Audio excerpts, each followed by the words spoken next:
Welcome to EMC Test Design radio channel.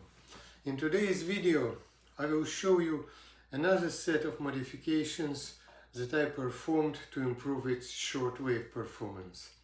In this case we will be talking about passive tunable whip antenna that can be used as an external antenna with any portable radio that has low impedance antenna connector.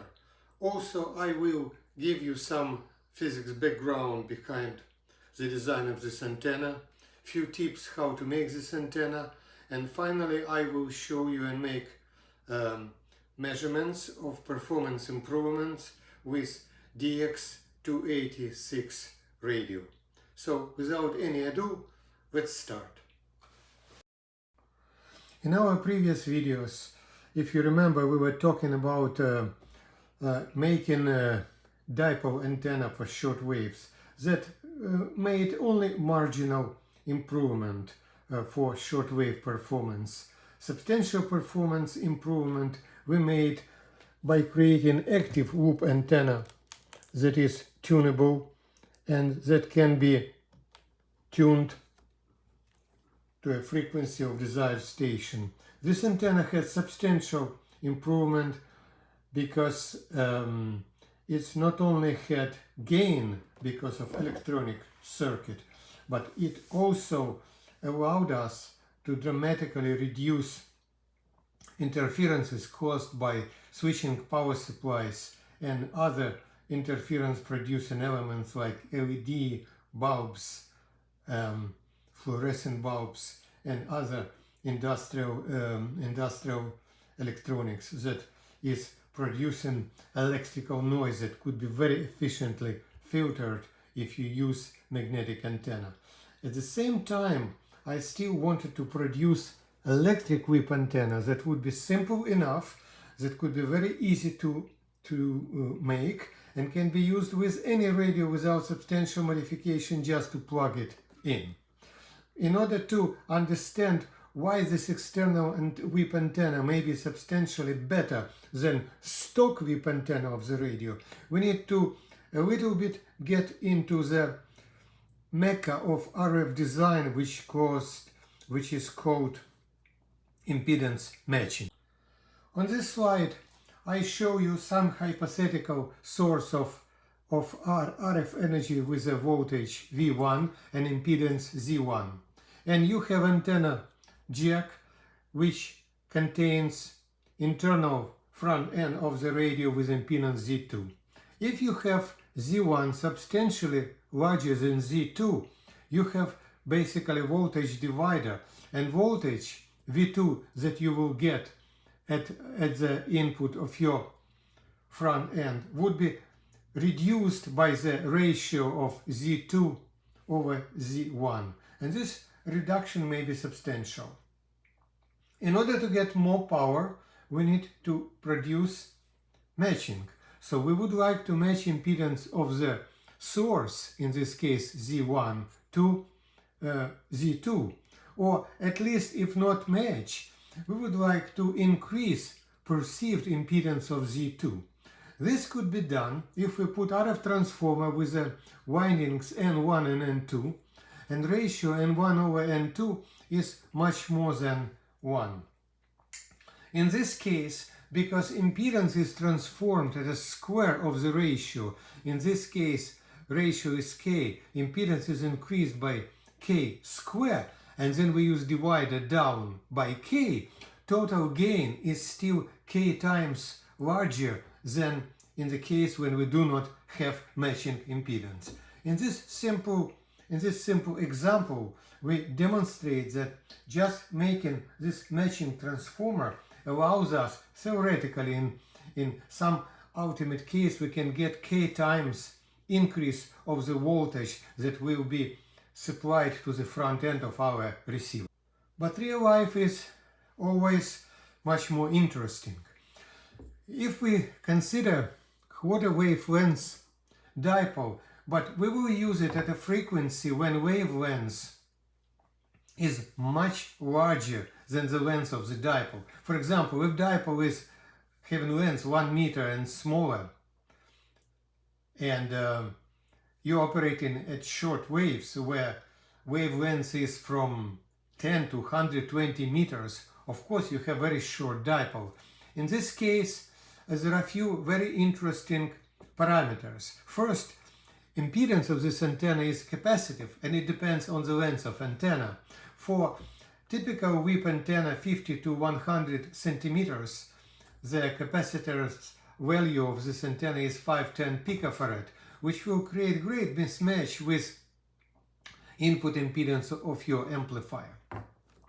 That's one thing to keep in mind. Second, we need to understand that for such short dipole, its efficient length equals to half of its length. This is actually very interesting and very useful, because in this case, voltage developed at this dipole does not depend on frequency and is a multiple of field strength by this effective length, which is L over 2. Which this simple formula allows you to calculate how many microvolts for a given signal you will get at your front end. So, imagine that we would like to do matching in this case. So you have source V1 with a capacitor about 510 picofarad, and you would like to put some kind of transformer.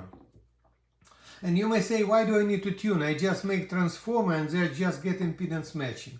Unfortunately, this will not work, because any transformer will have inductance, and this inductance together with antenna capacitor will create a tuned circuit, whether you like it or not. So if you really want to get something practical and working, you better provide a variable capacitor. In this case, I would consider any standard small capacitor having two sections together from 3 to 700 picofarad, depending on a model that you use. And you will use transformer N1 with a tap N2. Typically, you would like to have this K ratio between 3 to 10. If your impedance is very small and it's about typically 50 to 100 ohm, and this capacitance is very small, 3 to 10 works pretty well. And this will be working for frequencies between 4 to 20 megahertz. So in this case, your capacitor will be able to tune your front end to any frequency of a consumer shortwave radio, for example, in this case. Here we see a real design of this antenna. So I use a whip about 110 centimeters with this shroud, which is ground. This is not mandatory necessary, but I found that having this shroud, in this case it's here, it allows me to isolate my hand from the antenna, reducing effects of my hand when I tune it. But the drawback of this is you get extra few picofarads of capacitance that you probably don't need. You could see that in this case variable capacitor is 300 to 230 picofarad. I use only one section of the dual section capacitor, and my transformer is built on 12 millimeter Ferrite core type 61. This core has very good permeability of about 120 and well designed for shortwave frequencies. In this case, antenna transformer has 7 turns. It's about 3.8 microhenry capacitance, and I tap it from the first turn. Here, what you should keep in mind. This transformer should be made with a relatively thick wire. I prefer between 0.5 to 1 millimeter diameter magnet wire, and it should be done in single turn, keeping relatively big distance of about at least 1 millimeter between turns. You want to create a winding that has very little stray capacitance. This is extremely important. If you try to make winding with overlapping turns, you will increase internal capacitance of this antenna, and you will dramatically reduce ability to tune to high frequency.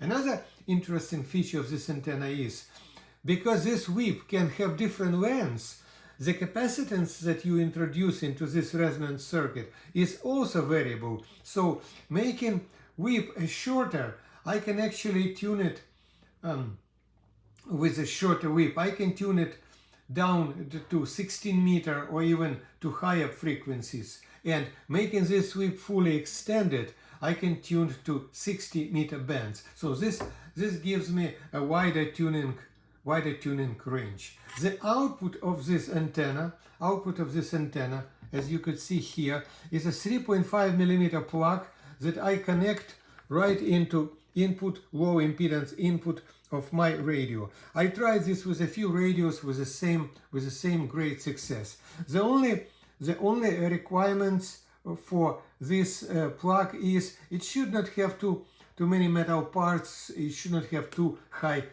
capacitance, because typically those parts are built for audio and we now use them for RF, so be careful with the part that you actually select. This slide again shows you this antenna. This antenna has knobs that I can tune, and you could see all parts that are here. You have antenna, you have tuning capacitor, and you have output plug. Now I will show you internal guts of this antenna.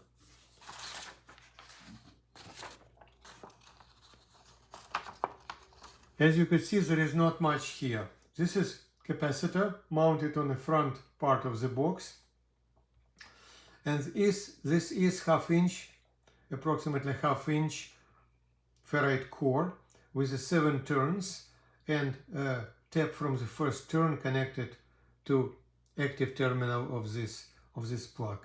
Not much is here, and this is actually a pretty well working circuit. First I select the band, then I maximize the noise by tuning.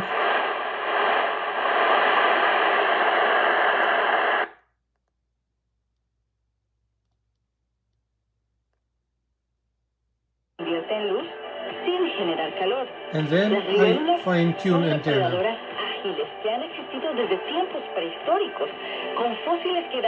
You see my maximum signal gets to 39.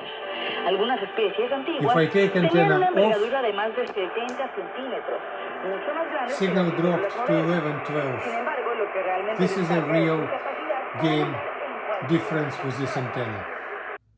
I performed measurements of this tunable whip antenna.